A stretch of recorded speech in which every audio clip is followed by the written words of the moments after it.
How's everyone? Harris here. So today I'm actually at one of the very nice cafe here in DESAPARK City. So as you may know it, this may not be your first time also watching videos about ParkCity Damansara. And I'm sure you also seen a lot of property ads. So the real question is, are we standing at one of the juncture where it will separate between two type of people, right? People who believe in this story or people who wait for this development to complete. Only then they will start to believe. So which one are you? You also can comment below at the comment box. But in this video, I will cover mainly from 3 points. Number one, what can we realistically expect from ParkCity Damansara in this location in the coming 20 years? Point number two, knowing that ParkCity Damansara is coming to this location, should you buy Subsales in anticipation of this possible spillover effect from this township, or should you just rather go for the first phase in ParkCity Damansara? And lastly, I will share how I personally would choose a unit here in ParkCity Damansara if I'm investing with my own money. So if you want to know, stay tuned to the end of the video. Buy house, ask house lah. Okay, before we actually delve deep into the ParkCity master plan or speaking of the township, right? I'm sure you have actually thought about this. Why, right? Properties in PJ, especially in Damansara area, always fetch a premium. Means, right, you need to always pay like a bit more above the market, be it 1 million, 2 million, or 3 million, just to own a property here in Damansara. So one of the reasons which I believe why Damansara can fetch a premium, beside the name itself, is because when Damansara was developed, right, it wasn't built on condos alone, but actually they built from a township perspective. Back in 1970s and 1980s, PJ was viewed as a location, more like a satellite township, where because of the overpopulation in KL, more people actually are looking for properties, but they can't afford. So what happened? So the old parts of PJ, right, like PJ Old Town, Central 14, most of them are actually developed in order to house these government servants or factory workers so that they have a place to stay. Hence, why you can see majority of PJ are actually occupied by these older buildings like single story terraces or double story terraces. Now, this is the interesting part. So what actually has changed? And you'll be surprised. It all started from a sundry shop. Yes, you did not hear wrong. Sundry shop. So in the early 1938, this guy, which now we call it the late Dato Teo Hang Sam, a businessman who immigrated from China to start a store in KL, selling sundry goods and eggs.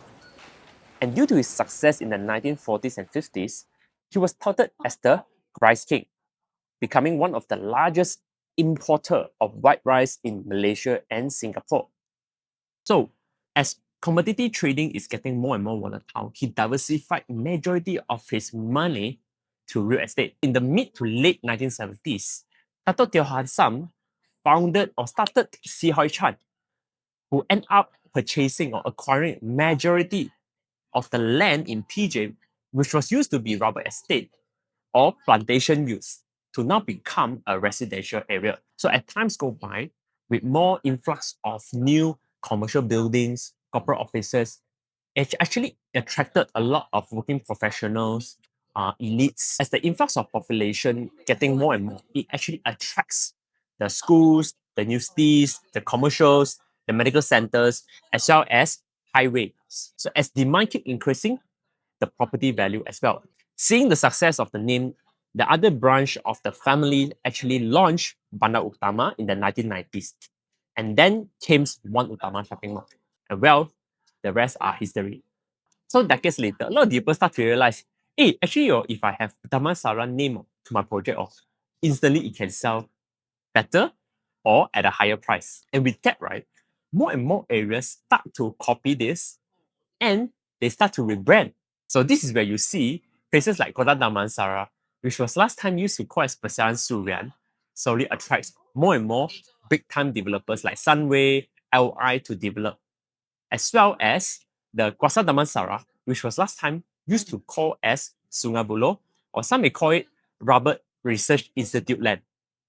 So you can see, right, how one person vision, right, can lead to such a big transformation where it has now become a multi-million dollar worth township. So now, everyone knows what ParkCity has done in Kapong, where it was used to be a quarry land to now become a place where you would think of bringing your pets here or you want to enjoy the greenery and parks here. So by applying this same formula in PJ, will it works or it's just a hype?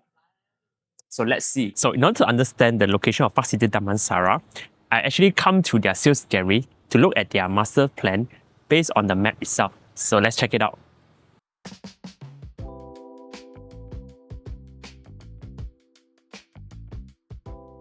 So what you're seeing behind me is Zenia, which is a 55-acre, considered their first phase development, consisting of 1,085 residential units, okay, with a mixture of the ParkHomes as well as the CondoVilla. Looking at the location map, so this is the entire ParkCity Damansara master plan. So right now, they are launching their first phase, which is Zenia.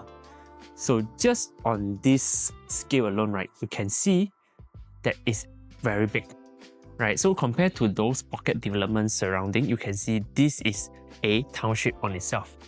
So one thing about this location, right, the surrounding here are already pretty much developed and matured. For example, you have the Sri Khedivil International School here, you have the SAGI, you also have Thomson Hospital, further down you have Sunway Giza Mall, IOI Mall, of course you have the St. Joseph International School, and even you have the Tropicana Golf and Country Resort. So what does it mean? It means that actually ParkCity Damansara, I can see that they are actually target those strategic locations which leverage on high income infrastructures and very matured township like Kota Damansara and Tropicana area, which are offering immediate access to premium education, healthcare, and transit connectivity. So by integrating this 600-acre township into this location alone, in addition of the existing major highways like Dash Highway and also the MRT stations, what you are seeing, right, is not just like a ghost town, but rather immediate viability and urban connection. So knowing what will happen in ParkCity Damansara, as a property investor yourself, do you think you will go for subsales in that area where knowing there will be possibly a spillover effect that could potentially also cause the price to go up? Or you may consider going into the first phase in ParkCity Damansara. So if you ask me, how would I see it, right? I will use DESAPARK City as an example. Properties in DESAPARK City generally fetch average 20 to 40% more compared to properties around DESAPARK City, including Kepong or Majalara. Which means to say, if let's say you compare like a landed, where 2-story, in Majalara possibly would cost you about 1 million. But in DESAPARK City, it could easily fetch at least 4 to 5 million. So sometimes it can be even more. So why is it so? Well, in Chinese, right, we have a saying, 物以稀为贵. In English, I can say as people will pay more to get something which is niche in the market. So DESAPARK City actually plays into people's heart by building something that people want, including massive green space, good security, good walkability. And if you look at KL alone, right, where else that can actually provide you with such not just space, but a lifestyle? So coming back to Damansara, where we see the supply, for example, in Tropicana Damansara, standard terraces which age between 15 to 25 years old, some are fetching from 2.5 million onwards. And if you were to do a direct comparison, you can see that those properties, right, yes, is considered gated and guarded as well. But whether is this similar as ParkCity Damansara, it is something that we can do a direct comparison. Just based on aesthetic alone, what ParkCity Damansara can provide is a standardized design. And I feel this is very important because under strata properties, you cannot simply just renovate and change the outlook as you wish. And this comes to my next part. Would you, as a property investor, invest, let's say, in a multi-million landed house, okay, renovate it nicely with another 300 to 500,000 cash? And if you look the surrounding properties, some are spending maybe less than that amount to renovate with a different outlook. How would you feel? Will you feel the same or will you feel unaffected? So it all ultimately depends on you. Now, if this is top provoking for you, let me raise another scenario. Today, when you spend millions to buy a space, Are you just buying the space or are you buying the surrounding as well? Of course, this ultimately depends on you as a person. Are you someone that just spend time at home, or do you also hope that okay, you get times to go out, you get space that you can go out to enjoy, right? To have some not just indoor living, but also some outdoor activities. So if your surrounding infrastructure does not match your expectation of what you think should be a a landed lifestyle, be it proper pathway where you can exercise or a lot of greens where you can enjoy fresh air. But on the opposite, you only see like roads, highways, or people just park outside illegally without you knowing. How would you feel? Now, I want to take this chance to also answer one question, whereby some people ask me, hey, Harris, if you have the money to do it, would you buy? And if yes, which one would you go for? But honestly speaking, I never thought that I can actually afford a property in DESAPARK City, be it in KL or this ParkCity Damansara. Why so? Because I believe that this market, right, is not for the local, it's more for the foreigner. But when I see a lot of case study or example or stories that share, not just from the residents in DESAPARK City, but also some of my friends who actually own DESAPARK City projects, I don't see this as something that you just buy for the sake of living. You can also buy it for as an investment, not just for yourself, but for your next generation. And let me explain to you why. So, in order to determine which property is right for you, I actually break it down into 5 parts. So, you have the opportunity to ask yourself more whether which one is more suitable for you. First, let's talk about size. You see, a lot of people have this misperception whereby bigger is always better. But to me, I see it differently.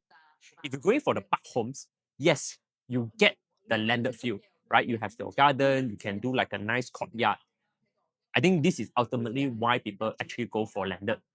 But if you are looking for space optimization, which means you don't want to take the staircase every day, you feel like corridors are just, a space for you to display, but not really for practical use, then I believe the condo villa actually optimize the space more efficiently. Because not just you have a smaller build up where you actually pay less in terms of maintenance fee, you also have lesser corridor space, so you can actually optimize your living based on the layout. If you are a first time investor and you are not too sure whether are you really going to stay inside or you are just buying because knowing that next time you have a possibility to upgrade, then I personally think that condo villa makes more sense. Not just because of the optimized space, but also the lower entry price. Now, for the second part, which I make it more direct, which is on costing. If today you buy a landed, for example, the park homes, of course, you are expected to actually pay more, not just in terms of the absolute price, but as well as the setup cost. Because for the park homes, majority of the furnishing that you see is not provided, which means ultimately you must make sure that you have sufficient cash on hand to renovate it. As for condo villa, because of its space is smaller, number one, and secondly, it already comes with some basic furnish. It means you just have to top up slightly to make it livable. And because for condo, normally you can either rent it out as partly furnished or fully furnished. But for landed or park homes, for example, normally people will not pay more, okay, to rent a partly furnished, knowing that they're gonna move out one day. So all the furnishing that they put in will ultimately either they have to move out or they will keep it there.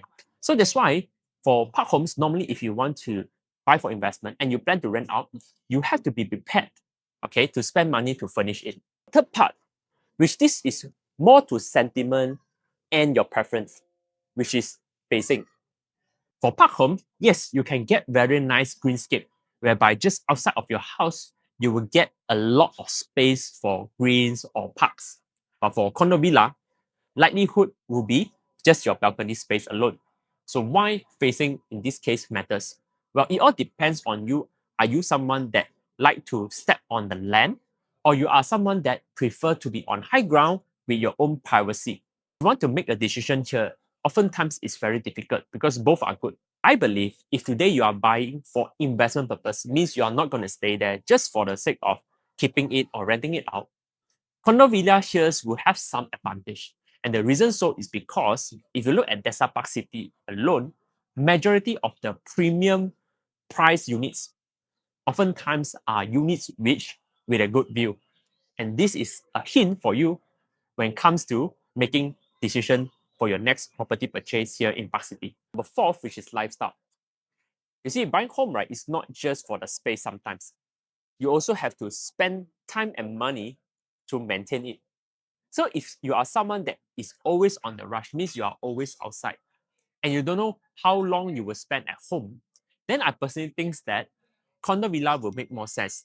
Not just from economical sense, where you can just possibly invest in a robot, a machine to help you vacuum the house because it's a single floor plate, so it's easier to maintain, compared to a three-story landed, where definitely if you just based on robot alone, you will need at least three. Likelihood you will factor in costs like you may need to possibly hire a helper or at least part-time maid to help you clean the house. And if let's say your home has an elderly, so just bear in mind, not all park homes will come with a lift. Some unit you have to install yourself. So those are the additional costs that you need to factor in. And for the last part, which I think is the most important part, especially if you plan to upgrade in future, which is the exit plan. So why I say so? Because if today, right, your aim is to sell the property and you want the bigger buyer pool, then definitely condo villa will make more sense. Why so? Because most of the upgraders or first-time home buyers, or possibly they just came to KL to settle down, right? They won't go for the blended first, right? Why I say so? Because if today, right, you invest in a park homes, likelihood your future buyers will be people who are staying nearby there or in that particular location, but are looking for a bigger size. Hence, I will call them as upgraders. As compared to condo villa, which I believe the buyer pool will be bigger, mainly because you can not only target people who are renting there, who want to own a place now after getting used to the environment, also for the people from outside, for example, especially foreigner or people from other states, to actually get a feeling of living in ParkCity Damansara. So condo villa could be a good starting point for them just to get used to it. What do you think? After hearing what I got to say, will you go for park homes or condo villa? Or what is your take on ParkCity Damansara? Feel free to comment below. So I hope that you find this video helpful. And if let's say you like this type of content, to remember to like and subscribe, and I will see you at the next video. So thank you for watching. I'm Harris here. See you soon.